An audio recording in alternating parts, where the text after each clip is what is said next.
Hello and welcome to the Unique CPA with your host, Randy Crabtree. We're committed to creating a thriving community of accounting professionals who are physically and mentally healthy, fulfilled, and energized by their work. Our ultimate goal is to elevate the reputation of the accounting profession and vastly improve the lives of those in it. The Unique CPA is brought to you by Tri-Merit, the specialty tax professionals. Today's guest is Dominic Piscopo. Dom is founder of Big Four Transparency and the host of the Big Four Transparency podcast, which I was a guest on in the past, which was a lot of fun. An early pivotal guest. It was an early pivotal guest. Oh, wow. I get pivotal. That's pretty awesome. Thanks for that. In just 4 years, he's built a crowdsourced pay database of over 20,000 records and has become the place that's amazing. 300,000 professionals go to for compensation data. Dom, welcome to the Unique CPA. Yeah, thanks for having me. It's a pleasure being here. And, you've given me some opportunities to speak in the past, including Bridging the Gap, which I appreciate as well. So yeah, thank you for everything, Randy. Yeah, I was just going to mention that. It was pretty cool having you at Bridging the Gap. We did a couple things there. You were on our lunchtime survey data release panel with Seth and Hank, and you had some great insights to add to that. So I appreciate that. And then you were on another panel. What was that panel you were on? It was a very confusing layout, but I was super happy with how it went. But it was like return on relationships, and I was kind of representing the return on investing in the relationships that you have with your employees, both financially and like from a kind of lifestyle respect perspective. So we did return on relationships with that, return on relationships with your clients, which is Rory's kind of area of expertise. And then we kind of looked at an operations lens as well with Ashley. Yeah, that's right. I did. I jumped in there for a while and saw what you guys were doing. That was pretty cool. It was fun. It was a powerhouse panel there. So thanks for doing that. All right, so let's get into this today because this is pretty cool what you're doing, and I'm still learning about it. So it's the fun part about this podcast is I get to learn as I talk to people. So let's just go into the whole. Obviously, I know there's a database. I know it's pay data, but before we even get to like the mechanics of it and everything, just the origin story, the history. How did this come about, and what was that need you saw out there? Yeah, for sure. From the get-go, I was probably a little bit of a rambunctious CPA. I was working at Deloitte in tax. Pay kind of right off the start for me was a bit of a sticking point. So throughout university, I was making a lot of money as a university student. My first summer before university, I'd done credit card sales. I was working at a very, very trendy bar where I could do quite well. I was DJing weddings and special events. And so I was kind of like going into this career, right, as a co-op student being like, oh my God, I've made it. This is cool. And I kind of found myself making less doing that than any of those other things I had been doing. And that really freaked me out in a pretty big way. And honestly, like I had a great team. I liked the work. It was interesting. Pay was a huge sticking point. And it was like kind of a crushing thing. When I got my full-time offer, I was actually like really, really freaked out. And I'm in Canada for comparison's sake as well. We can hear. Where salaries for CPAs are quite a bit lower. And so, I was kind of really freaked out about that. So I was always kind of pushing the envelope of that. And eventually I actually found out that we had fallen behind what the starting offers were for basically everyone else in the city. I found that out just by asking everyone sort of pen and paper. And I actually presented that to the managing partner who, to his credit, he really took that seriously, brought it up the chain, and we actually got an adjustment to our whole cohort. So we got a pretty decent percentage-wise salary increase.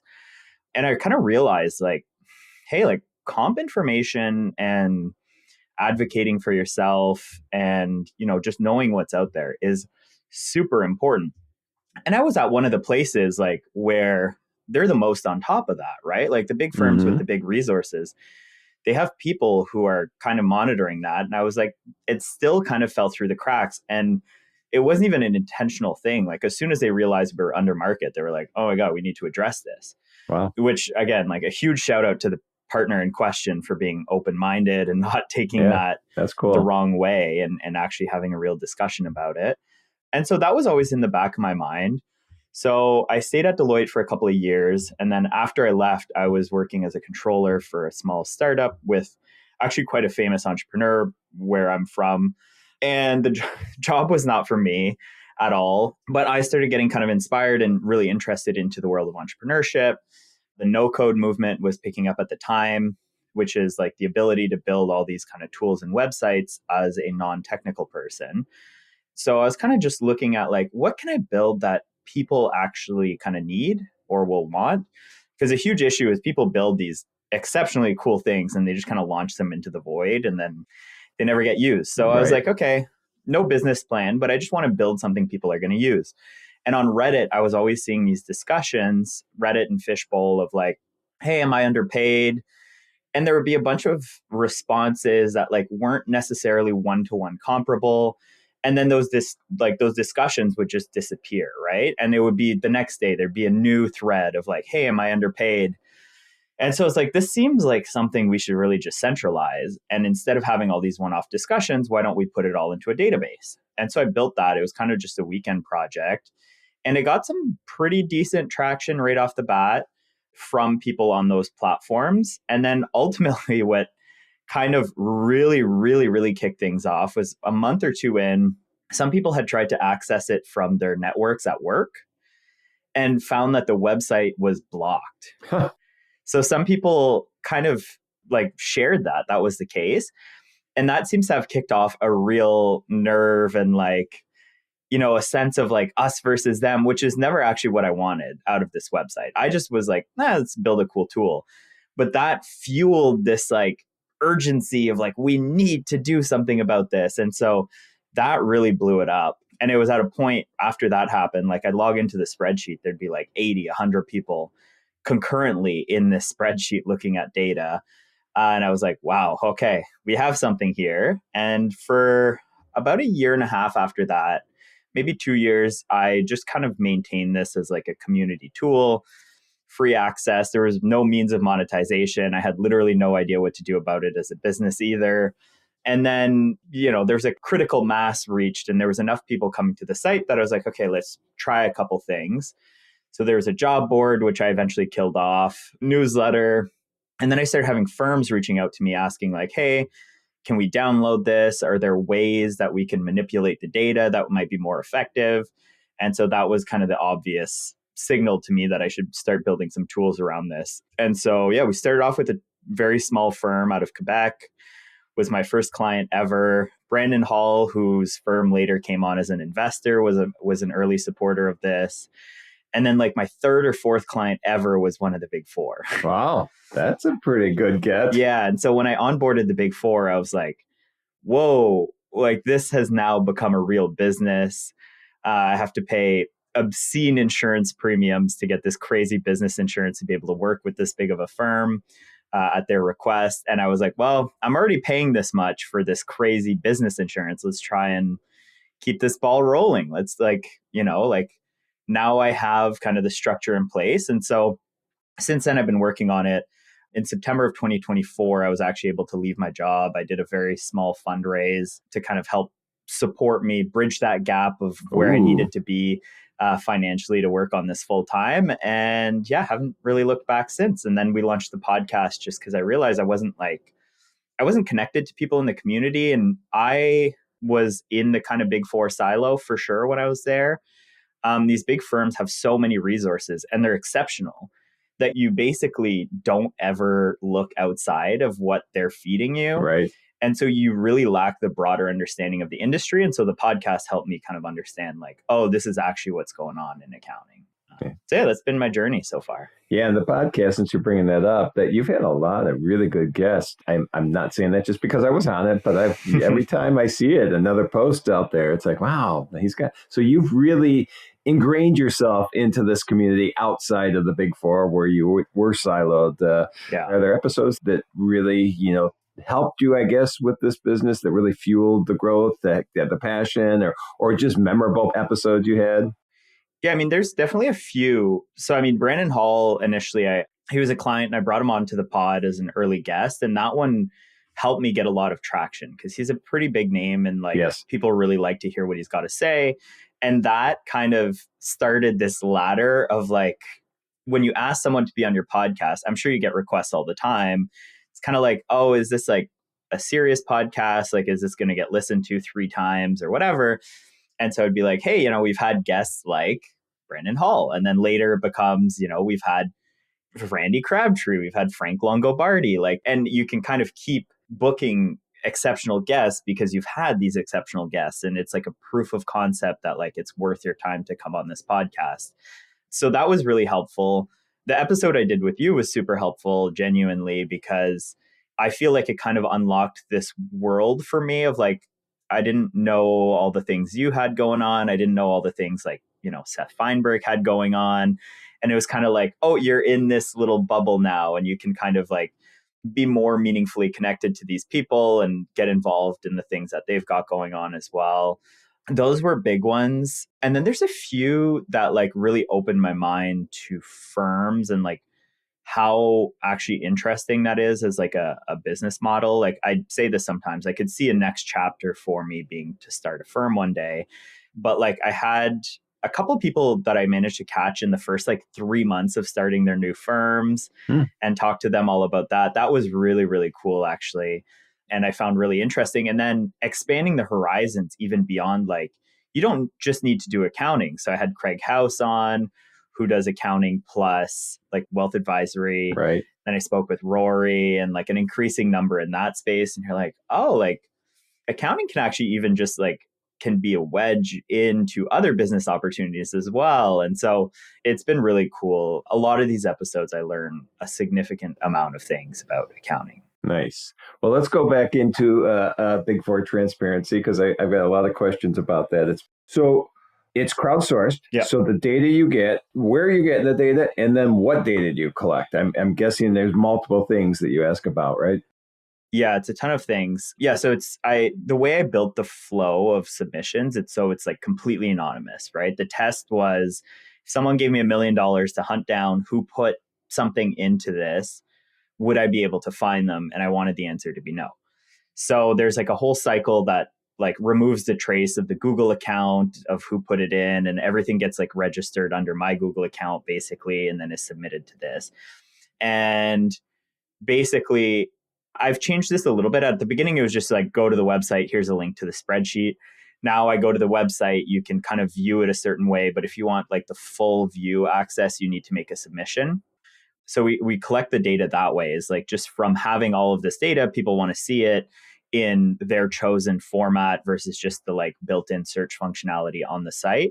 And being accountants, that format's generally, they want to see a big old spreadsheet of everything and just filter it that way. And so it's kind of been like that. And there's a lot of people who might be quite informed independently of compensation, and they just want to share on here to kind of help drive the profession forward, help people advocate for themselves, help people understand. And again, like I never want this to be like an oppositional thing. I don't want this to be like, oh, he's exposing the secrets of the accounting firms. It's like, no, like I think it's good for everyone. Like I've kind of jokingly used this line before, but like, get more partners on jet skis. Like, let me see that the pursuit of that is worthwhile. Right. And like, I can do the math. Like, I'm a CPA. I can do the math of like, does this actually pay off? Is it worth the long hours? Is it worth like maybe the lower starting pay?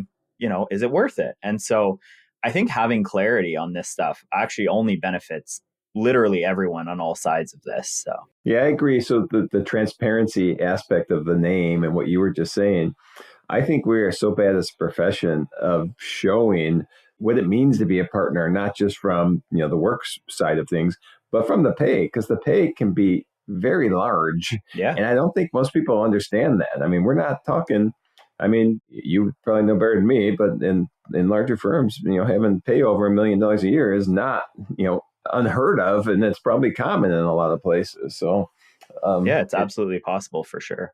So let's go back to the data real quick. So these people are anonymous. You're not getting names or anything. Yeah. Is the only thing going in salary, or is there additional information? Yeah.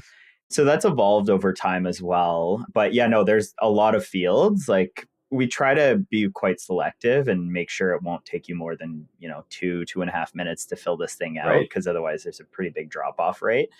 But yeah, salary, bonus, with the advent of like ESOPs in firms, we started collecting data on equity grants as well, whether people are in office or remote or hybrid, which has been really interesting to look at like industry trends. So for example, over the last 2 years, full in office has overtaken remote roles. So remote roles are actually like on the decline quite significantly, being replaced basically entirely by fully in office roles, whereas hybrid has been steady. We have whether this person's an internally promoted employee or an external hire, which is like one of my favorite topics that I harp on. But with that, we can look at trends of the loyalty tax. So there's this phenomenon in the accounting industry that's a big lose-lose for everyone, in my opinion, where you can get paid a lot more if you leave firms. I think that all boils down to not having confidence in the data that you're using, which obviously is a great sales angle for me. But I think ultimately, like, this is a really bad thing where you're willing to take candidate feedback or pushback or whatever that is during the hiring process and increase their salary.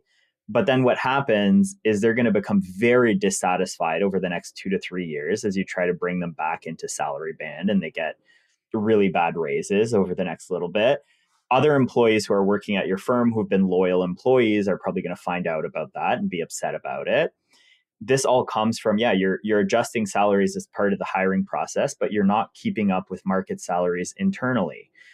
That's a huge issue for retention. And so, the employee find themselves underpaid, and the incentive is for them to leave, which is bad for them. And it's bad for your firm because you're losing great talent who might otherwise be completely happy.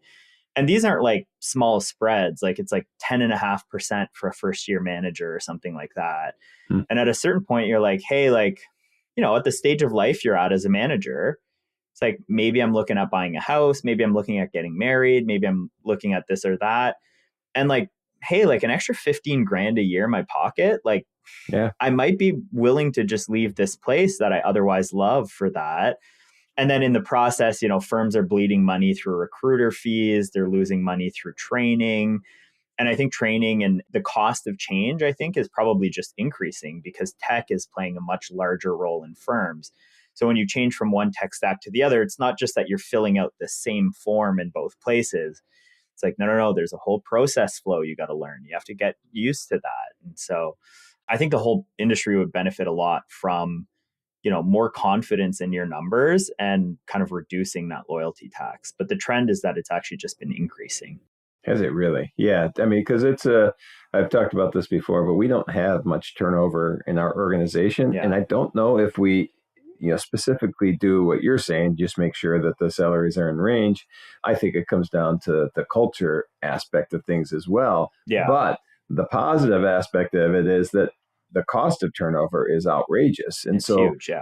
To be able to keep somebody and, you may have to up their salaries to be in line with what they get somewhere else.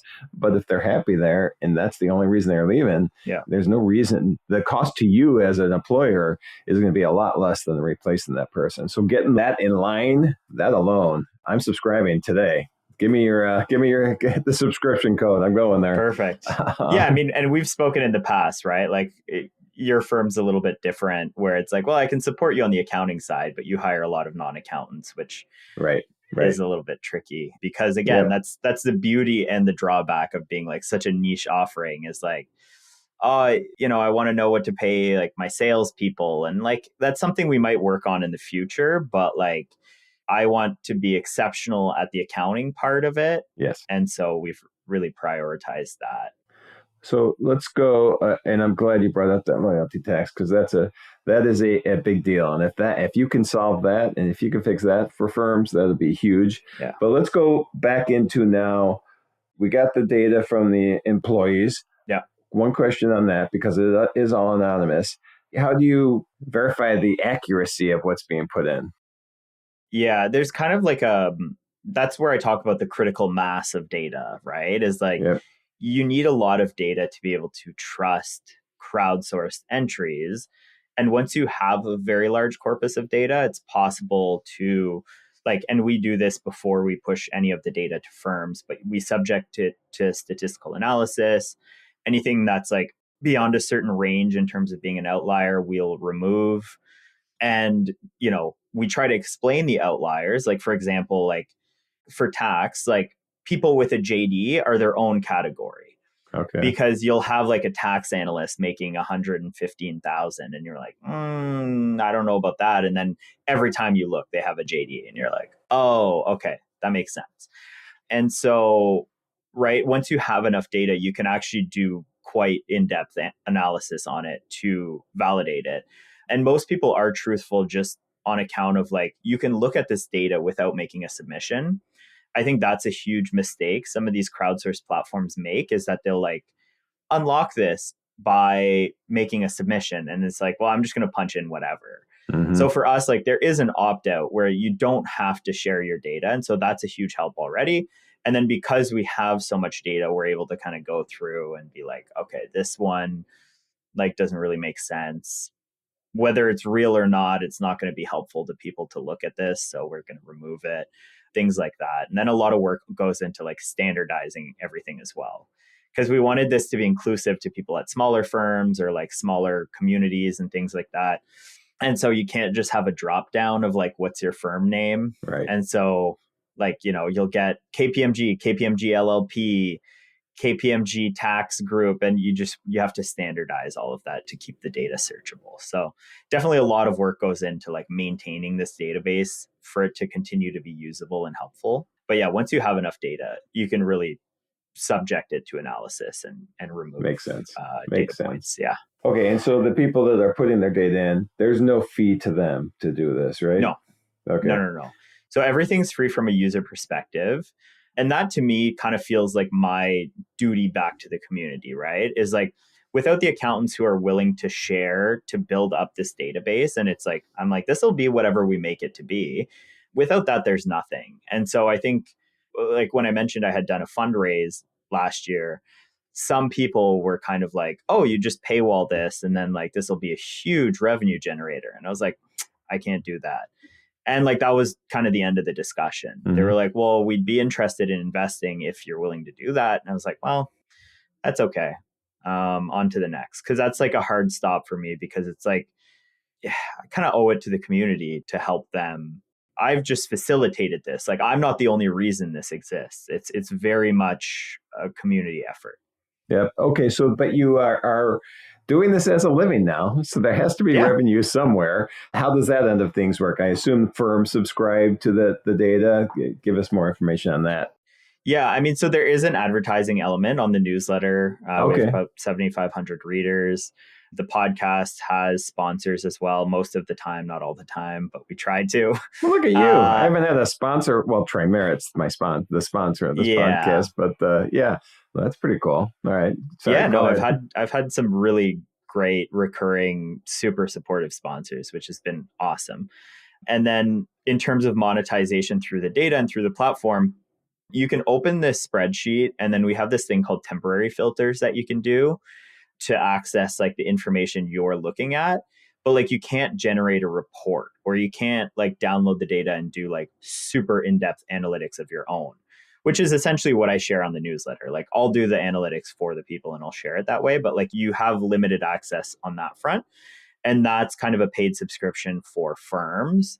And so when they subscribe, they get access to this dashboard that sits on top of the data that's not otherwise available, that like makes navigating the data super easy. So you just select what you want in terms of a sample to be benchmarked on, and then it'll kind of auto update all of the tables, all of the charts to give you the 25th, 50th, 75th, 90th percentile of every range of experience. And then you just select what stream you want to look at, what time period, what geography.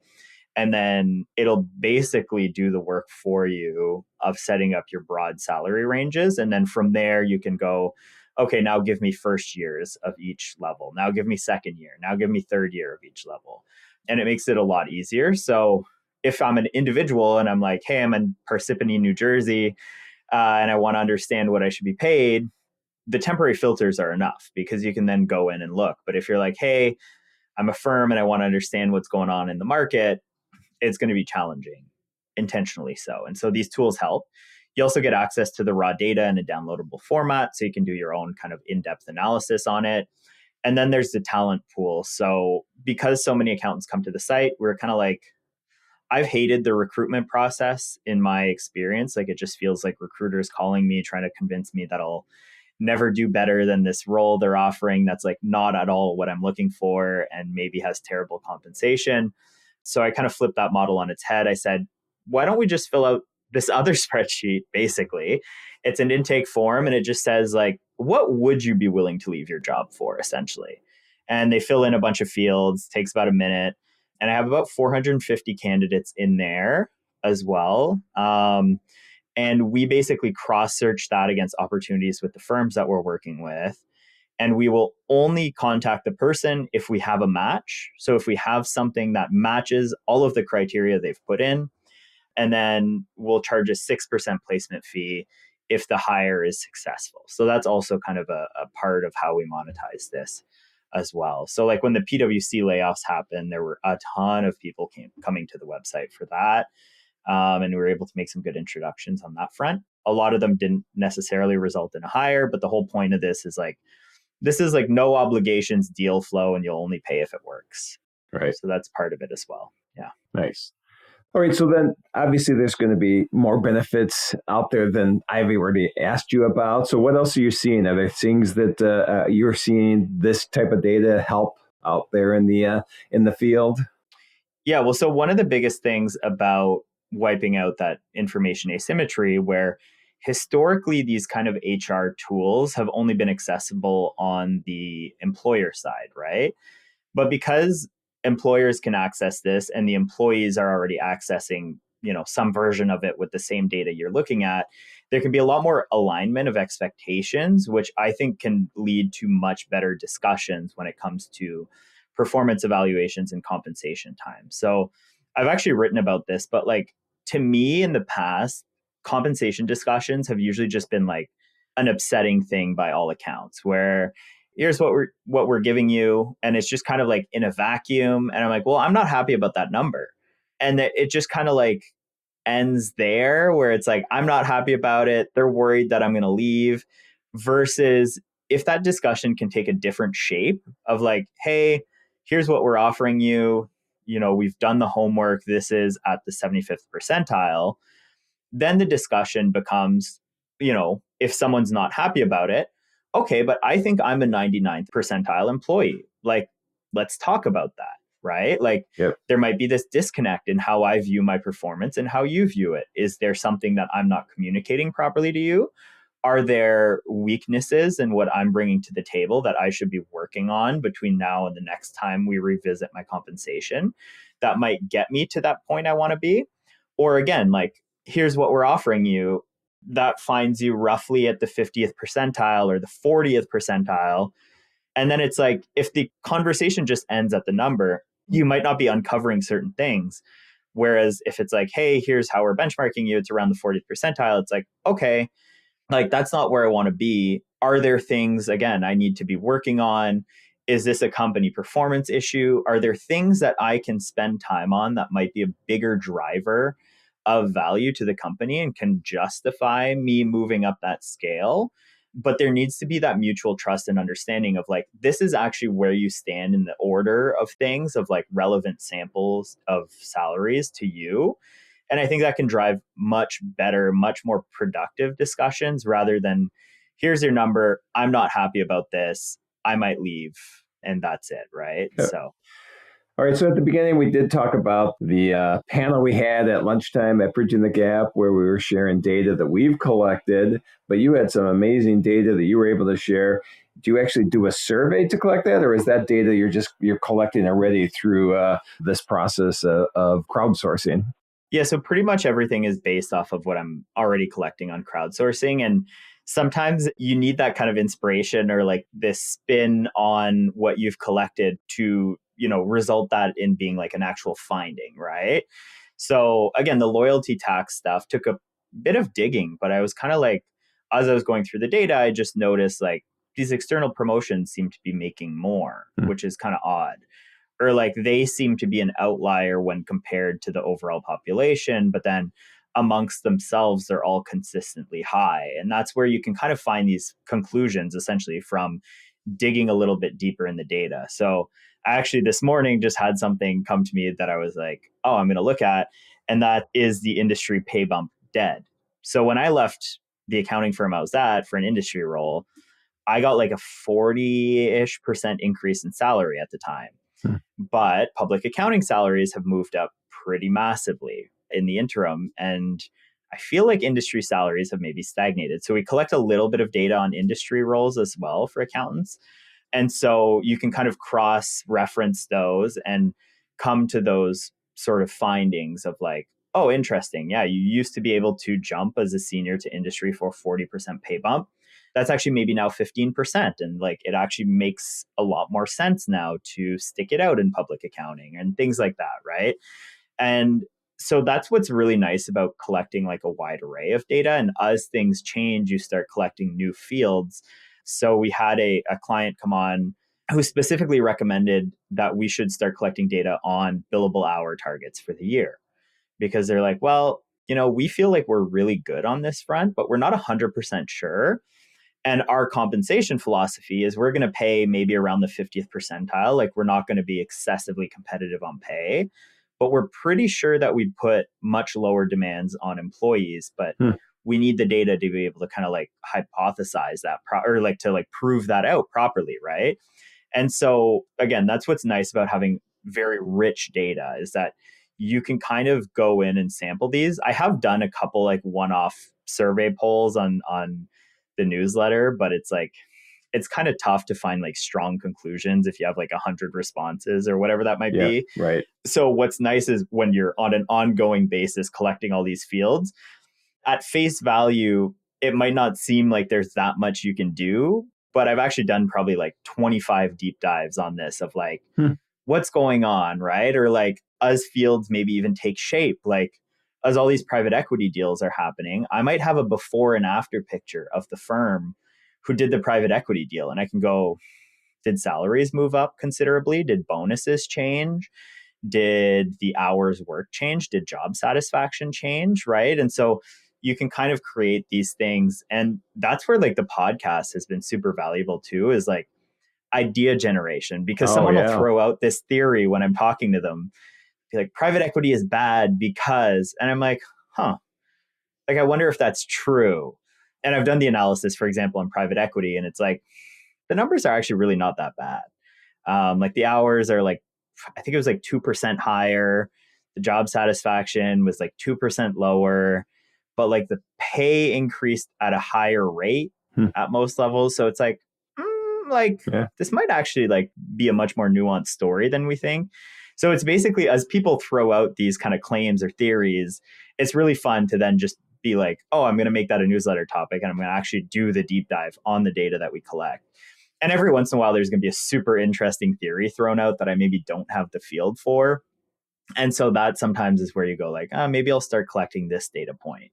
So, yeah. Well, I've got one that we did in our survey this year that we didn't do in the first year, but I think I could dig deeper into that as well.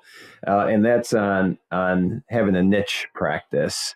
And we did it based on what it determined satisfaction levels. Were people happier if they get to concentrate on a specific niche? And what we found out is that not surprisingly to me, because my thesis was it did increase satisfaction levels, and it did quite a bit. People are much happier when that happened. But what we didn't do is when you have this niche expertise, are you more valuable from a firm standpoint than a salary standpoint? More, So I'm curious, is that something that you've dug into at all or thought about? So I might be able to do that to a degree if I really like dug into like the substream data that we collect.